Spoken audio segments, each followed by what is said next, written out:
오늘 본문 히브리서에서 에녹의 삶에 대해서 하나님께서 그의 믿음을 기쁘게 여기셨다 이렇게 나와 있는 것이죠.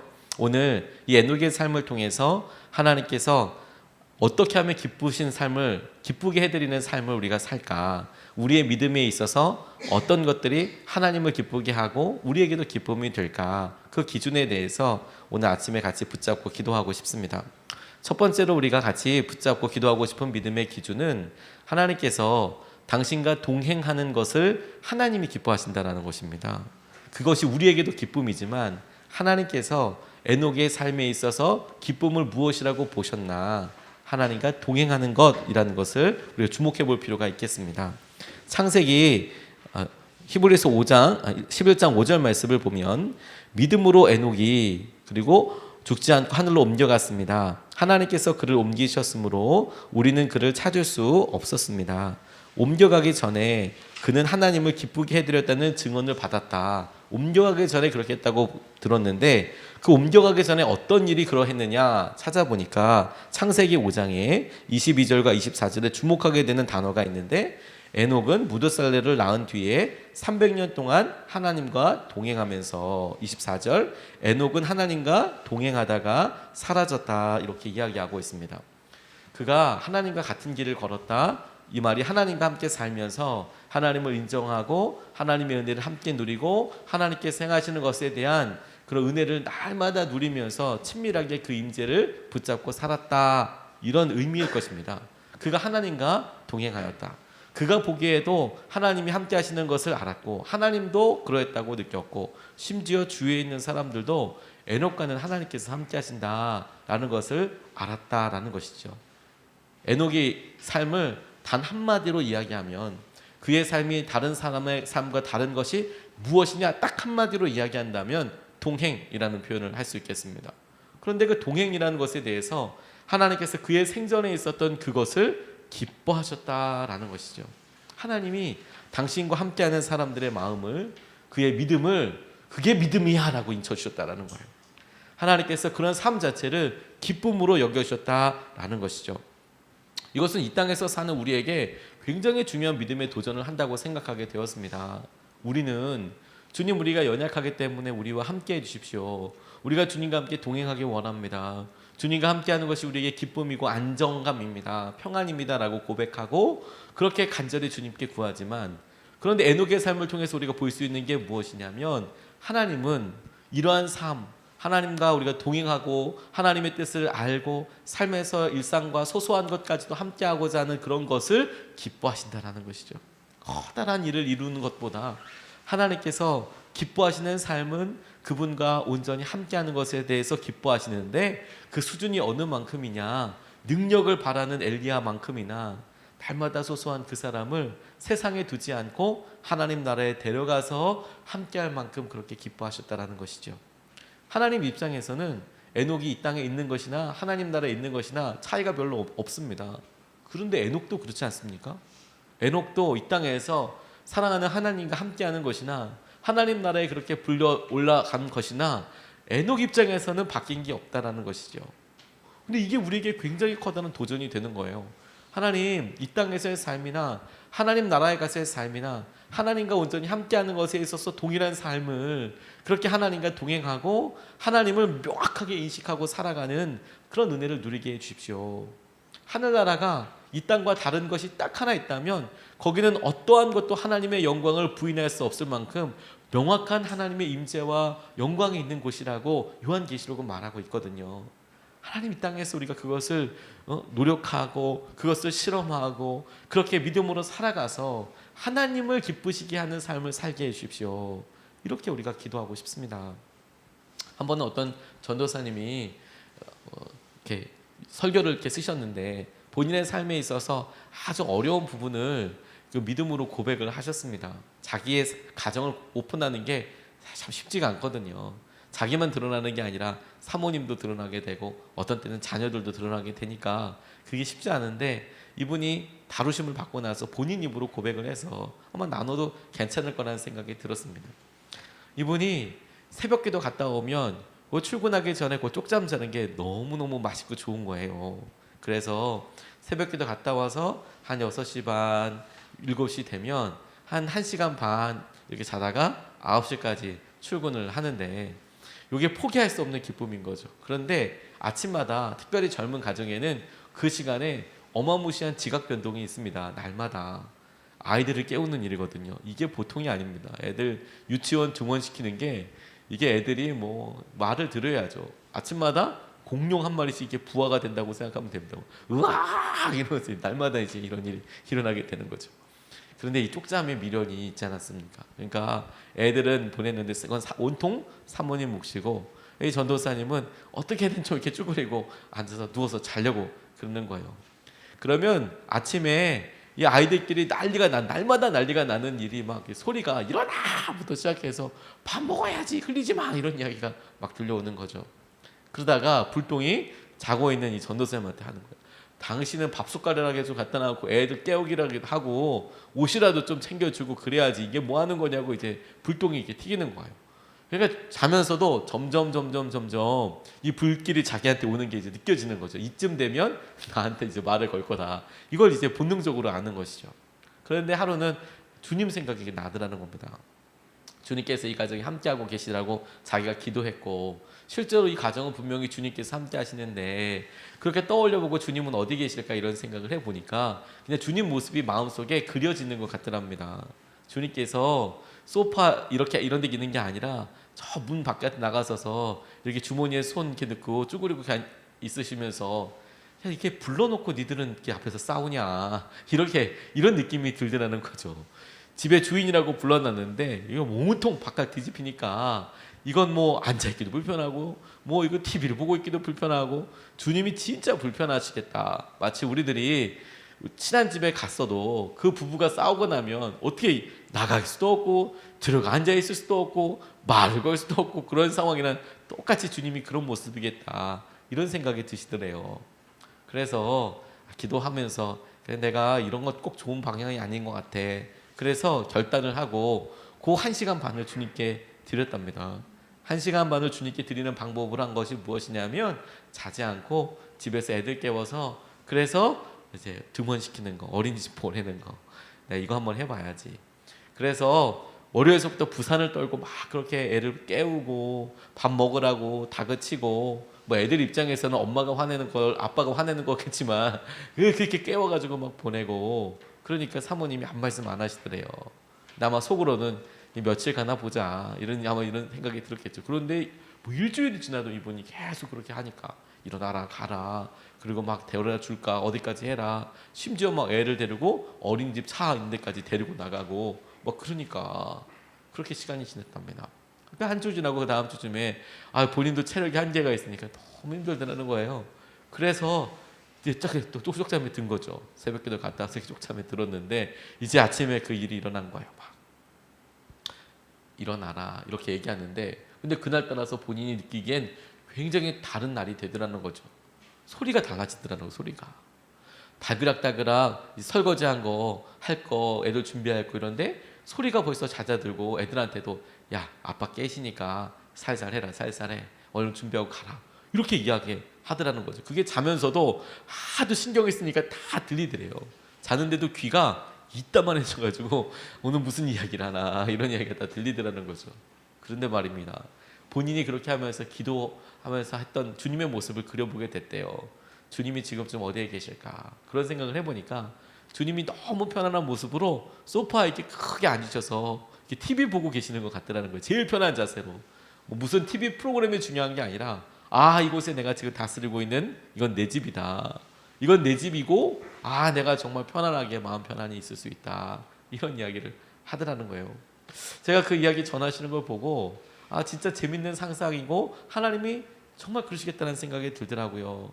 하나님이 우리 삶에 있으시죠. 우리 가정 가운데 우리의 직장 가운데 우리가 사람들과 평안히 지낼 뿐만 아니라 하나님이 함께하고 계신다는 것을 인식하고 인정하고 살아가면 이게 하나님께도 너무 큰 기쁨인 거죠. 에녹을 그렇게 보셨던 것처럼 에녹이 하나님과 동행했다라는 것에 대해서 히브리서는 그 동행을 다른 말로 믿음이라고 이렇게 이야기하고 있는 거예요. faith라고 이야기하고 있는 겁니다. 그러니 하나님을 기쁘시게 하는 그 믿음에 대하여 오늘도 우리가 의식적으로도 또한 의지적으로도 주님과 온전히 함께하게 해주십시오라고 기도하고 간구해야 하는 것이구나. 이거 우리가 마음으로 붙잡고 같이 기도하고 싶습니다. 두 번째로 에녹의 믿음에 있어서 독특한 유니크한 그게 무엇이었기 때문에 그가 그렇게 친밀함을 평생 유지하면서 그가 동행했다는 것을 친밀함이라고 밖에 설명할 수가 없지 않습니까? 그럼 그 친밀함을 그 동행을 어떻게 유지할 수 있었을까? 근데 그 말씀을 저는 유다서에서 발견하게 되었습니다. 14절 15절 부분 보면 에녹은 이렇게 예언하였습니다. 15절 이것은 모든 사람을 심판하시고 모든 불경건한 자들이 저지른 온갖 불경건한 행실과 또 불경건한 죄인들이 주님을 거슬러서 말한 모든 거친 말을 들추어내서 그들을 단죄하시려는 것이다. 이렇게 나와 있습니다. 에녹이 예언자였습니다. 유다서에서 밝히는 에녹은 사람들에게 하나님의 뜻과 마음을 전하는 사람이었습니다. 그런데 그가 전했던 내용 중에 유독 주목하게 되는 단어 둘이 있습니다. 하나 심판 그리고 단죄라는 표현이죠. 같은 선상에 있는 단어입니다. 그가 심판하시는 하나님의 마음에 대하여 이 땅에 대해서 하나님이 갖고 계신 하나님 안에 있는 죄에 대한 분노에 대하여 사람들에게 이야기하고 있었다라는 것이죠. 저는 이게 에녹이 끝까지 그의 삶에 있어서 65세에 무두셀라를 낳고 300년 동안 하나님과 동행하였다라고 이야기할 때에 그의 마음이 흔들리지 않았던 가장 밑에 있는 오뚜기의 가장 중심에 있는 추와 같이 중심에 무거운 것과 같이 그의 삶의 믿음의 핵심이었다고 깨닫게 됐습니다. 그가 흔들리지 않았던 이유가 무엇인가? 하나님이 심판하시는 것에 대해서, 하나님이 죄에 대해서 분노하시는 것에 대해서 사람들과 함께 앞에서 전할 뿐만 아니라 그것을 알고 깨닫고 있었다는 것이죠. 시편 7편 11절 말씀을 개역 개정 성경으로 보니까 하나님은 의로우신 재판장이시며 매일 분노하시는 하나님이시로다. 죄에 대하여 생각하시기에 매일 분노하시는 하나님이시로다. 그는 재판장이어서 이 땅에 대해서 하나님이 그 죄를 견딜 수 없을 만큼 힘들어하시더라 라는 것이죠. 그럼에도 불구하고 우리가 하나님께서 주시는 그런 마음을 생각해 볼 필요가 있겠다 싶어요. 만약에 우리가 주님 마음을 구한다고 생각해 보십시오. 주님, 당신은 이 땅에 어떤 생각을 갖고 계십니까? 근데 주님은 뭐 여러 번 생각해 볼 필요 없이 나는 죄에 대해서 분노한다라고 말씀하실 거라는 거예요. 근데 에녹이 이것을 분명히 알고 있어서 그가 하나님과 동행하는 기준으로 삼았다는 겁니다. 주님이 죄에 대해서 싫어하시지. 내가 하나님을 경외한다는 것은 죄를 미워하는 것이라고 말하고 있습니다. 하나님을 경외하는 것은, 하나님을 두려워하고 하나님과 함께 그 앞에서 떠는 것은 어떻게 하는 것이냐? 그 죄를 미워하는 것이다. 그게 에녹이 동행할 수 있는 기본이고 중심이라는 생각을 하게 됐습니다. 심판에 대해서 기억해라. 하나님이 원하시는 것 가만 생각해 보면 사람들 만나서 하나님께서 하시는 은혜를 드러나게 하시는 것이라고 할 수 있겠다고 싶습니다. 교회도 하나님의 그런 일에 드러나게 되는 굉장히 중요한 믿음의 통로입니다. 사람들을 만나게 되고 이곳에서 함께 교제하게 되고, 그런데 하나님께서 어떻게 하면 우리 예수님의 사람들 교회에 그리고 우리가 기도하는 것에 분명한 하나님의 임재를 경험하면서 할 수 있을까? 말씀을 보고 제게 적용을 해보게 됐습니다. 저희 교회에, 저희 삶에 적용해 보게 되었습니다. 많은 교회들 주님께서 모아두고 어떻게 하길 원하실까 보니까 선교하길 원하시겠구나. 결국에는 흩어지기를 원하시겠구나. 예루살렘 교회가 하나님께서 예수님을 통하여 하신 말씀과 약속에 의해서 엄청난 부흥을 경험했습니다. 베드로가 한번 말씀 전하면 3,000명씩 막 돌아오는 겁니다. 부흥이죠. 이거 뭐 어떻게 다른 말로 설명할 수가 없어요. 근데 하나님께서 그거 가만 냅두지 않으셨습니다. 핍박이 임했습니다. 그 이유가 무엇이냐면 예루살렘이 힘들어도 사람들이 이 믿음의 공통체 좋았고 예루살렘 안에서 가만히 있기를 원했거든요. 하나님께서 핍박으로 그들을 흩으셨습니다. 흩어져야 열방과 전 세계로 흩어져서 교회를 이루고 믿음의 생활을 하게 되니까. 그렇게 해서 사마리아와 온 유다와 땅끝까지 사람들 다 흩어버렸습니다. 안디옥의 사람들이 모이면 그곳에 핍박이 있게 했습니다. 다 흩어졌습니다. 그게 교회가 망하는 길이 아니라 하나님의 계획 가운데 교회가 살아가고 전 세계에 믿음이 전파되는 중요한 방법과 형식으로 쓰였던 때가 있었습니다. 그런데 그걸 주목하게 되니까 하나님께서 우리들에게 주신 믿음의 공동체와 이것에 지금은 우리가 교회를 쌓아가고 믿음으로 동일한 눈을 보고 함께 하시는 것을 본 다음에 결국에 우리가 나아가야 될 방향은 하나님 우리가 선교하고 하나님 우리가 믿음으로 교회의 마지막을 준비할 수 있도록 해주십시오. 이런 기도가 제게 생뚱같이 생겼어요. 100년의 전통을 자랑하는 교회를 만들면 안 되는 거구나. 예수님의 사람들 교회가 이제 개척한 지 1년도 안 됐지만 1년 간 넘었지만 하나님께 제가 기도하면서 100년의 전통을 자랑하는 교회가 되지 않았으면 좋겠다. 우리 교회가. 그러면 저는 어떤 교회가 되었으면 좋겠나 이게 기도하냐면요. 교회의 수명에 연연하면 안 되는 거구나. 왜? 사람도 죽을 때 깨끗하게 죽어야 합니다. 병사하면 되게 주위에 있는 사람도 힘들고 본인도 힘들잖아요. 죽음을 대비하는 교회가 돼야겠구나. 마지막을. 저는 저희 아버지 교회가 문 닫는 거 봤거든요. 그런데 어떻게 하는 게 아름다운 죽음일까라는 생각을 해봤어요. 이거 마지막에 우리가 모두 순교할 수 있는 방법이 있는데 그 영적인 순교가 뭐냐면 모두가 다 선교 가버리는 거. 100% 선교 가면 되겠다. 하나님의 나라와 하나님의 이름을 위해서 우리 교회가 그렇게 흩어지는 날이 있다면 정말 행복한 날이 되겠다. 모두가 다 동의하고 기쁨으로 그렇게 되는 때 그게 너무너무 좋겠다. 왜? 순교가 자기는 원치 않지만 자기의 여력은 여전히 남아있고 자기의 경력과 지혜가 여전히 남아있지만 그럼에도 불구하고 하나님 안에서 뜻을 접고 그의 삶을 마감하는 거라면 우리 교회도 그렇게 될 수 있으면 좋겠다. 열왕기나 사사기 보니까 하나님께서 그렇게 힘들고 어려운 때에 사람들을 흩으시는 경우들도 있더라고요. 단 한 명의 기도자, 단 한 명의 그루터기 준비해서 하나님께서 하신 은혜들 흩어지면 그러면 부활하게 되는 거구나. 각 땅에, 은혜의 땅에.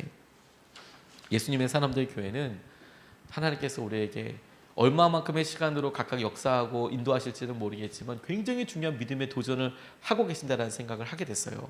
저는 첫마음을 잊지 않고 있습니다. 우리 예수님의 사람들 교회는 100% 선교사로 이루어진 때가 있었습니다. 저는 이게 어떤 예언자적인 축복이라는 생각이 들어요. 저희 교회는 처음이 100% 선교사로 시작한 교회예요. 한 명도 성도가 없었어요.